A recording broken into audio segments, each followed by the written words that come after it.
So a few months ago I posted a video saying I had problems with my S-Type R gearbox, put it in neutral. You go to select drive again, sometimes it just pops back into neutral and you end up moving the shifter backwards and forwards trying to select drive. Eventually it will. Slowing up to junctions, it's not a very smooth gear change going from second into first gear. And ever since I've had the car, actually, second and first gear have never been great. It's always thrown up a code with the gearbox solenoid if I try and pull away quickly. So today we're going to try and fix that. I'm going to do it myself, attempt to do it myself, because I did get a quote from a gearbox specialist on how much it would cost to rebuild this box. £2,700. I paid less than that for the whole car. So let's see what we can do, and if it comes to that, then we'll see what we can do.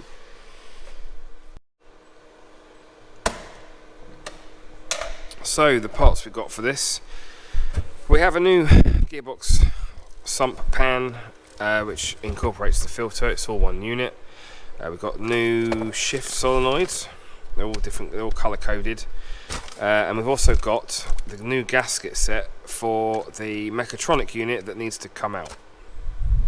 I've done oil changes before, but I've never gone this in depth into an automatic gearbox before. We're not going as far as taking the bands out or anything like that. We are just taking the mechatronic unit out, replacing solenoids and putting it all back together again.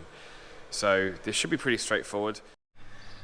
Okay, I'm not going to cover this in too much detail because I've done it in another video which I'll link up here, but this is essentially your drain bung. It's a Allen key, I believe it's an 8. I'll correct that here if not. And then around the outside you've got these T30 Torx screws. So once the oil has pretty much drained out, we're going to undo these, and just bear in mind that inside this pan will be a lot more oil. So I'll get this pan off and then we'll get in deep with the mechatronic unit.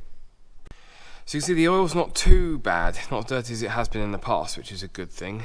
The magnets here, they don't look too bad, there's not really a lot of pickup on them. These here are the solenoids that I'm going to be replacing. As you can see, they are all colour coded, but in order to take them out I have to take off this big black housing here. In order to get that out I have to undo there's a big loom somewhere. I think I can just see it up the top there. I'll show you that in a bit. The Torx screws are two different sizes. The ones we want to be undoing are T40s. These are the slightly bigger ones. The smaller ones are the ones that sandwich it together. But before we do that, we need to release this clip. So just push that tab in and pull down. There we go. And up here, hopefully you can see, there's a wiring connector, which I might need 2 hands for. But basically, undo that wiring connector. And then there's a little sleeve that needs to come out with it. Once we've got that plug out and the little sleeve, I'll show you the sleeve in a moment, I can then undo the T40 Torx screws, and this whole unit should just drop down. Right, now that we've got it out and I've given it a quick clean up, turns out that this part of it was a lot dirtier than I expected. You can see the still bits there, dirt in the oil. So really pleased that we've been able to get this out, clean it. So the next thing I need to do is get these solenoids out. So these are held in by this bracket here, which with all these Torx screws in it, and also the front of this plastic electronics unit. That's held in with some screws, and I believe it is just these 4. So I'm going to undo these 4 screws, see whether I can get the electronic part of the solenoids off. Then we'll take this plate off here and replace the solenoids one by one, but I also want to have a good look at them because I'm really hoping that some of them are actually quite dirty, and they've got a little mesh in the end, so I'm kind of hoping that's blocked as well. That would explain a lot of the problems I've been having. Right, so the screws are out for the mechatronic unit. That was quite simple. You can basically see all of the screw holes from underneath. And just screw them out, and there's these dowels that they sit on, and then yeah, you just I've been using the palm of my hand just to knock it off of the mechatronic unit. So now you can see the solenoids a bit clearer. I've still got to take this plate out here, so I will literally do that now, and then like I said, we'll replace the solenoids one by one and then start putting it all back together. Okay, so finally we're at the halfway point. Let's just take that out of there. goes, make a note of which way around that goes. It goes that way. And let's just pull this one out to start with. So as you can see, there's a mesh on the end of there for a little filter. This one doesn't look too bad, so I'm going to I'll get the new one and start replacing them one by one, and if I come across a particularly dirty one, I'll stop and show you. Okay, we're all replaced. Frustratingly, none of them had any particularly bad gauzes, filters, meshes, whatever you want to call it. But there, yeah, the fault was a faulty solenoid. So hopefully it is just a solenoid that was faulty, causing all of my problems. Now this, if I hold it up against the floor there, you can see it's got a little notch in it in the bottom. That sits in a notch in the bottom of the solenoid, just so that they're all squared up, ready for the plug. So I shall get that screwed back in. Another thing I want to mention is that the old solenoids pretty much pulled straight out. These ones were quite hard to put back in again, which is probably a good thing. If those seals had gone, it's going to be losing a bit of pressure, which again could contribute towards the fault. Okay, all we've got left before we put the mechatronic unit back in is to replace this gasket and these sleeves. Now, you've got to be very careful because these sleeves are 3 different lengths. So we're going to take them out and replace them one by one. These are common for braking. So again, I'm kind of hoping part of my problem could be, well, it's already loose. Part of my problem could be that having broken. Doesn't look too bad if I'm honest. But hey, got a new one, let's replace it. And just sits in there, not that way, that way around. There we go, that's in there. And then we're just going to use a little pick. Just going to try and hook the back of the top of the rubber and pull it down. Like so. So that is quite clearly the long one.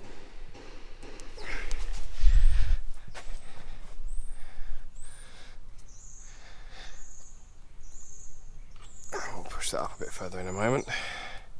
And that should then be all of the seals and everything replaced.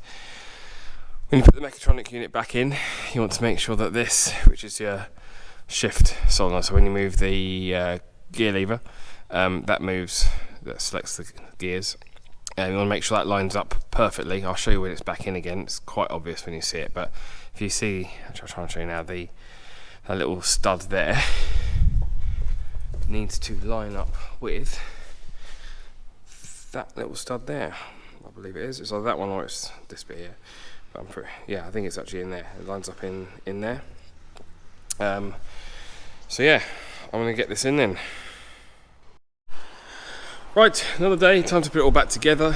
So I'm going to put the main valve body unit up in a moment. One thing I just wanted to show you is, I think I said in a previous video, I need to replace the automatic gearbox cooler pipes. I do, and I can access one of the bolts, one of the pipes, the connectors, the nuts on the pipes. However, the other one, I need to take a load of coolant pipes off, the coolant hoses, and A, I don't really have time to do that today, and B, my heater control valve has started leaking. I say new one, it was a few years ago, so I need to redo that. I need to replace that again, which means all that's got to come apart anyway, so I'll probably do the gearbox pipes at the same time, and that'll also be a good excuse to give the gearbox another flush of gearbox oil to keep it nice and clean. So I'm just going to crack on with chucking the valve unit back in. I've got a gearbox stand, which I've placed a nice clean rag on to the bottom of the gearbox, line it up. Torque settings of the screws are 8 Newton meters, and then we've got the new filter to go on, and then we'll do that up as well, and yeah, then we just get to filling it, which to the process of filling it, you do need a diagnostics computer. You need to measure the gearbox oil temperature. It's got to be around 35 to 40 degrees, but we'll get to that later in the video. So before I put the sump back on, I just wanted to show you what I meant with this pin. So this here is the actual lever, and it sits in this solenoid pin type thing here. Just allows this to slide backwards and forwards when you select a gear. The sump, when it goes on, the torque settings for the screws are 10 Newton meters. There is a Newton meter tolerance with both, well, I think it's 0.8 tolerance with these and 1 Newton meter tolerance with those. Sump pan is now on, torqued up, so you start in the middle, 10 Newton meters. Do opposites, and then you work your way around. So you go the one just to the front of that, the one just to the rear of that, one just to the rear of the middle one to the front, and work your way around until you've done them all. Next step, you need to fill it up with oil. So I've got an 8mm Allen key in there. If I take the spanner off, you can see where I've managed to put it in there. I have modified one to fit, and I've lost it. So this is a standard one, which doesn't actually coming out, hits the chassis rail there.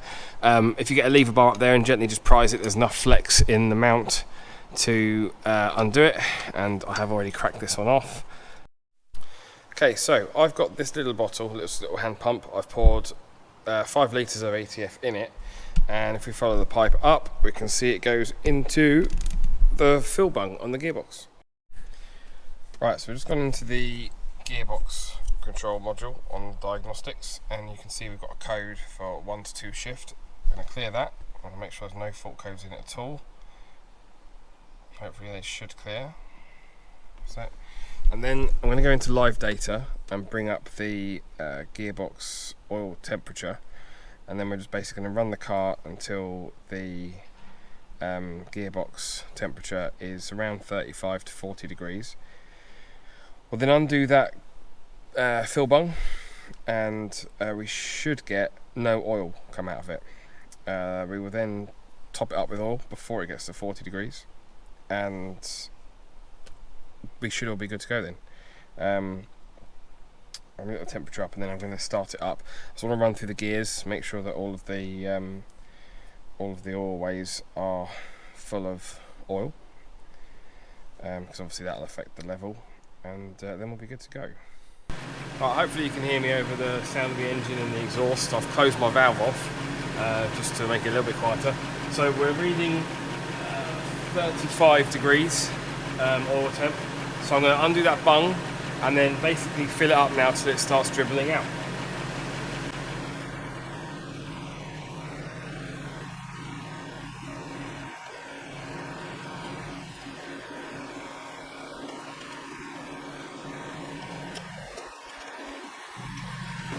That's 1 5 litre jug done.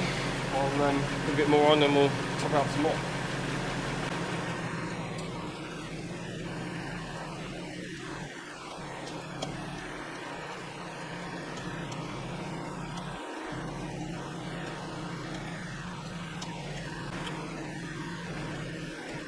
There we go. So we weren't far off. So put the bung in now while it's all dribbling out. Just wait for it to turn to a sort of slow dribble, and then we'll put the bung in, turn her off, and I think that'll probably do.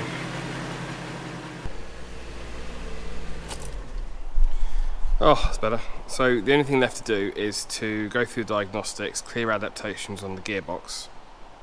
This can cause some drivability issues, apparently. Some dodgy gear shifts and whatnot for the first few tens of miles, so we won't know for sure if the gearbox is fixed until that's all gone through. So I'm going to do it now. I need to tighten up the fill bung because I've only done that up hand tight, and have a bit of a clear up, and then we're ready for our preliminary test drive. Okay, so first drive after replacing the solenoids in the gearbox. Still starts as a good sign. Goes into reverse. I'm not going to go mad with this one because I know the gearbox is going to be self-learning. Second gear, third gear. Those of you who have seen other videos of the Jag will know that that grinding noise is nothing to worry about. It's just I still haven't fixed the my intake manifold slightly too big. It just touches cross brace, so more grinding required. But first to second is so much smoother. So third, fourth. We are feeling I'm barely feeling the gear changes. Wow. Like the gearbox is still in learning mode. We only got to fifth and then we got held up by cash cow. Okay, we haven't gone into overdrive yet, but I'm pretty happy with that. No doubt there'll be an update in a couple of weeks' time. I'm still really hesitant pulling off the junctions because of how jerky it used to be, and I can't even feel that gear change. This car has never driven like this before.